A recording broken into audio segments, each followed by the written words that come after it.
ভোরের আলো ফুটছে ঠিকই, তবে নয়াদিল্লির আকাশে আলো নেই, নেই স্বস্তির শ্বাস। দুশো চাদরের মতো ধোঁয়ায় ঢেকে গেছে রাজধানীর প্রতিটি প্রান্ত। দৃষ্টিসীমা কমে গেছে এমন পর্যায়ে ইন্ডিয়া গেট কিংবা নেতাজি সুভাষচন্দ্র বসুর মূর্তির মতো স্থাপনার চেহারাও যেন কুয়াশার আড়ালে হারিয়ে গেছে।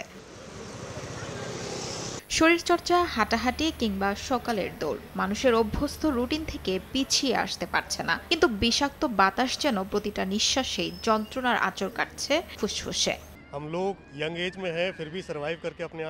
আমরা বড়রা নিজেদের দেখার চেষ্টা করি ঠিকই, কিন্তু একটা ছোট বাচ্চাকে কতটুকুই বা রক্ষা করা যায়। রাতে আমার সন্তানকে শ্বাসকষ্ট, কাশি আর বমি করতে দেখি, খুব অসহায় লাগে। সরকারের উদ্যোগ অনেক বলা হচ্ছে, কিন্তু বাস্তবতা পুরো আলাদা।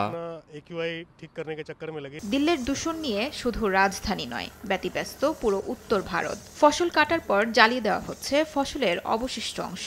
পাঞ্জাব, হরিয়ানার বহু জেলায় আগুনের ধোঁয়ায় তৈরি হচ্ছে দূষিত ধোঁয়া। এই ধোঁয়াই বাতাসের সঙ্গে ভেসে ঢুকছে দিল্লি সহ আশেপাশের এলাকায়।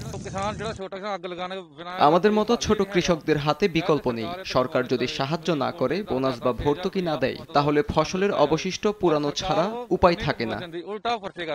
শীতের কুয়াশা, যানবাহনের ধোঁয়া, নির্মাণ কাজের ধুলা আর কৃষি জমির আগুন, সব মিলিয়ে দিল্লির বাতাস এখন যেন বিশেষ সমান। বিশেষজ্ঞদের মতে এই পরিস্থিতি চললে সবচেয়ে ঝুঁকিতে থাকবে শিশুরা ও বৃদ্ধরা। শিউলি রোসা, সময় সংবাদ।